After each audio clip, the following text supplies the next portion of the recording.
Are you religious? When do you want kids? Why don't you work? Hello, welcome to my channel. My name is Paige and I was thinking about it, and I've gained a bunch of subscribers in the last 6 months, and I have never done a getting to know you, a Q&A type video. And today it's not completely sweltering hot in Tennessee, so I can actually sit in my car. So I figured today would be a good day to sit down, answer your juiciest, most controversial questions. First of all, we need to point out the elephant in the room. Please ignore my hair. It is at the awkward stage in growing out curtain bangs where I'm just over styling it. So you're getting my natural hair today. I have a few questions that I have written down. I'm gonna start with like the lighter ones, just like little fun facts about me, and then we'll move on to more questions that are take a little bit more explanation, or a little bit more, I don't know if controversial is the right word, but a little bit deeper, I guess. So we'll start super simple. What is my name? My name is Paige Lydia, as you can read from the title. I know I've gotten a couple comments that refer to me as Lydia. My name is Paige. Lydia is my middle name. I don't mind, but Paige is my actual name. I am 22 years old. The other question is, what do you do for fun? I actually, for the longest time, had the hardest time answering this question because I am somebody that goes really, really hot and heavy into one thing, and then I kind of drop it and take a step back. So I feel like I have a million little hobbies that I've kind of specialized in for a couple months of my life, and then I've dropped. For a long time, I would say that I tumbled and I cheered, and I did do that for a really long time. That was like a huge part of my identity. I actually cheered on an all-star team from the time I was like 12 until I was, I want to say 15-ish, 14-ish, 15-ish, and then I cheered on my junior high and my high school team. I ended up quitting the end of my junior year and was a student body officer my last year of high school. And then after that, I really had to like find what I actually identified with and like what hobbies I really put my time towards. Things that I have done and I've kind of dropped over time is I embroider, I sew, I paint. I've always been a big reader. That's not one that I've really dropped. That's just been something consistent throughout my entire life. I had a little small business that I ran, and I'm sure a lot of people, if you've followed me for a while or if like you know me in real life, you're probably wondering what happened with that. Why not? I'll just jump into that now. I actually loved doing that so much. It was so much fun. I would like actually create the prints to be printed on fabric, and then I would sew them into pillows.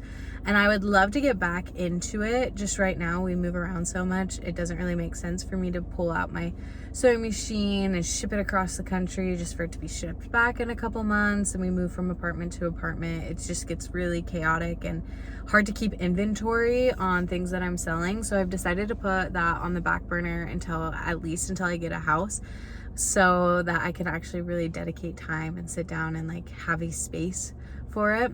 And then I also wrote a book. That is something that I am still pretty passionate about.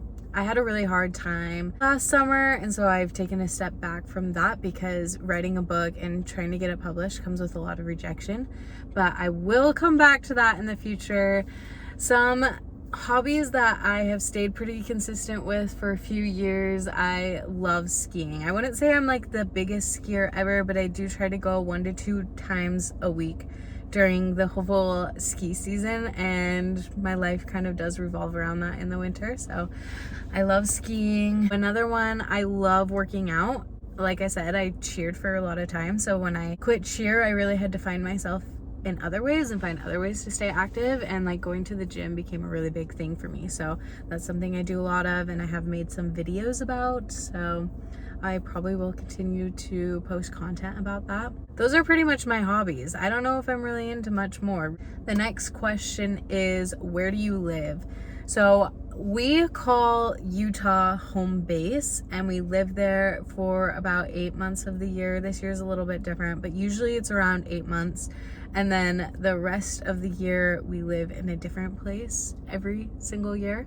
So we've lived in North Carolina, Massachusetts, and then this year we are in Tennessee. So all of my videos for the last couple months have been in Nashville, Tennessee.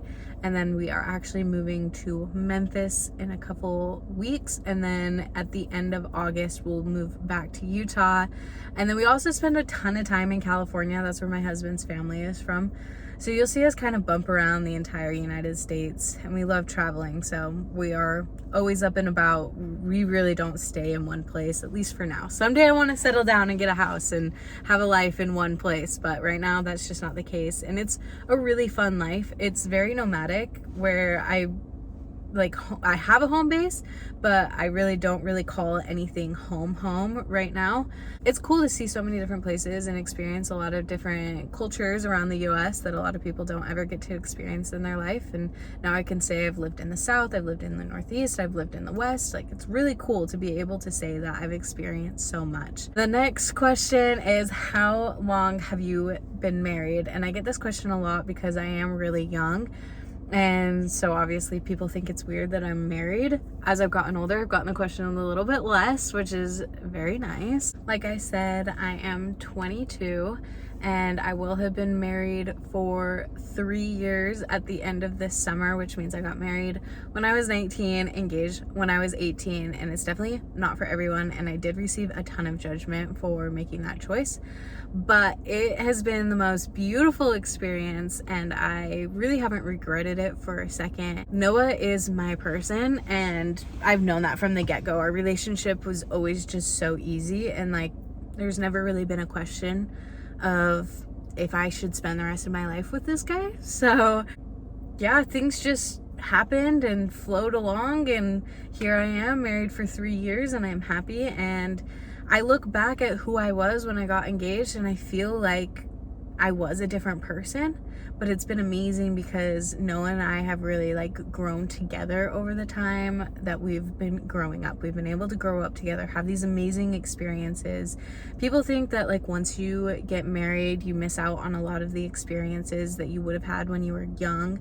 But I never really wanted a party phase. All I wanted to do was travel, and to be able to travel with my husband is best case scenario. So definitely don't regret it. I think it was the best choice I ever made. It might not be for you, but we're different people, and I love being married, and I love being married young, and it's been really cool to grow up together. That would bring us to our next question, and this is probably a question that a lot of you would have clicked onto this video for, especially if you know me in real life, because I know people in my real life have started to ask me this question, or not ask me this question, but ask my family this question, and that is, when do you want kids? So when Noah and I got engaged and we start having your more serious talks, we agreed that once we were married for 4 years, we want kids. And for me, that number has kind of bounced around all over the place. It's always changing for me. But for Noah, he's a very stick to the plan type of guy. So he wants kids once we hit 4 years married. It depends on what time of the month, what situation you catch me in, what my answer will be. But definitely within the next 2 years, we want kids. However, I have always felt like I am going to have a hard time getting pregnant. I've never really had a normal period, and my mom had a hard time getting pregnant. So I'm trying not to put too strict of a timeline on it, because I know if I say I want kids in the next 2 years and I have to have kids in the next 2 years and that doesn't happen, knowing me, I will be heartbroken, and I don't want to put those expectations on myself because life is unpredictable and I've got time and I'm young. So really not putting a timeline on it, but yeah, that's a good general answer. Next question, why do you post on YouTube when you only get 100 views? And it is a valid question. Why do I keep posting on YouTube? Because they really are just silly little videos. And the reason is because they're for me and not really for anyone else. I love having viewers and I would love to gain subscribers and be monetized. Obviously that's best case scenario, but at the same time, the original reason that I started posting videos is kind of as home videos for me. If you go back into my older videos, I have like videos of family trips and trips in high school, and it is literally the best way to document memories. When I got back from Europe this last spring, as soon as I was back, I felt like it didn't even happen. And I'm already like forgetting some of the details and like the feeling of being in Europe. And the only thing that's been able to bring back that feeling for me is watching those videos. It just brings back the nostalgia so easily. And so I love it. I love having things to look back on. And then also my North Carolina videos, they're so fun to look back on. And last year when I was really struggling, my family couldn't travel, and looking back at the videos where I had my family out there traveling with me in North Carolina was very comforting, very nostalgic, and just, you know, happy memories, you know? And I love having people tag along to my happy memories. The next question is, are you religious? This is a little bit deeper. The answer is I am religious. I'm pretty highly religious. I am LDS. It's not something I really like to put on the internet. I like to set kind of a boundary there. For me, posting on the internet is for fun, lighthearted things, and I think religion can get pretty heavy pretty fast. And also my religion is something that is very sacred, spiritual, and very personal to me. So I don't really like to open myself up to hear other people's opinions on it, when really the only opinions I need are mine, God, and maybe a little bit of my husband's. So you probably won't find me talking about religion a lot on this channel, but you will see me doing religious things. That's also why I don't drink coffee, I don't smoke, you know, any of those things, and why I skipped my party phase, probably influenced why I got married so young. So that's your question. Yes, I am religious, and no, I probably won't talk about it very much. And last but not least, the question I get the most in real life, and for valid reason, is why don't you work?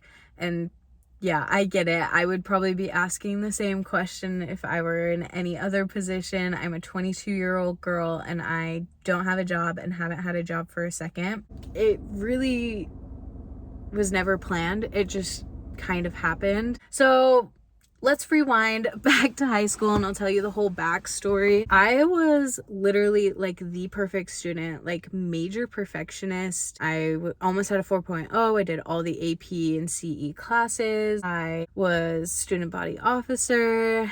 And when it came time to apply for college, I was so burnt out, and I didn't know what I wanted to do. My ultimate dream my entire life has been to be a stay-at-home mom. So when it came time to think about careers, the thought of working in like a 9-to-5 job for the rest of my life and spending all this money to go to college felt like it didn't really make sense. I also don't qualify for FAFSA, so I really didn't have help paying for college. So yeah, I decided I was going to take a gap year. That was the original plan. I was going to take a gap year. I was going to go teach English in the Dominican Republic, and then I was going to come back and go to college. But at the end of the summer after high school, I got a really good stable job that had opportunities that were like ladder climbing, and I didn't really need to go to college for. And so I wanted to put my all into that job, and then I could use that lifelong. So that was the plan. And I also met Noah. So I dropped out of that program that was going to go to the Dominican, which actually ended up being a good thing because it would have happened when COVID hit, so I wouldn't have been able to go anyway. And I actually kept that job through my first year of marriage. But when it came time to go out, to go live somewhere else for the summer, like we always do, my husband makes a lot more money than me. So it only made sense for me to go with him and support him in that job. So I quit my job, and I really had no plan. In the back of my mind, I knew I could go back to that job that I had. And when we got back, there was about a month of traveling that we had to do, so it didn't make sense for me to apply for jobs then. And after that, a bunch of family health issues hit, and everything was uncertain. I didn't know where I was needed, and I wanted to keep my options open. So I just didn't get a job, and financially we were okay, and my husband realized that he did a lot better mentally when I was doing better mentally, and when I was doing better mentally was when I wasn't working. And if we could financially afford that, why not support ourselves that way? I did end up knocking for a summer. If you watch any of my videos from last summer, I was actually a pest control salesman. And then after that, I worked at Nike for a couple months. So I have had jobs. They're just here and there and nothing super serious, because I like to throw myself into really supporting my husband and being a homemaker, and that's been better for his mental health. It's been better for my mental health, and we can financially make it work, so that's what we do. I'm not saying that I will never work again. I probably will get jobs here and there, and I'm very, very lucky to be in this position. But yeah, that's the overall summary of why I don't work. So there's the long answer. The short answer is it wasn't really planned. It just kind of happened, and it's been working for us. So that's what we have been doing. Anyway, there you go. Now you know the basics about me and a couple of other things that probably people in my real life don't know about me. Thank you so much for watching. I can't wait for you to tag along on my little family home videos, and you can watch my life from wherever you are at in the world. I love you. Bye-bye.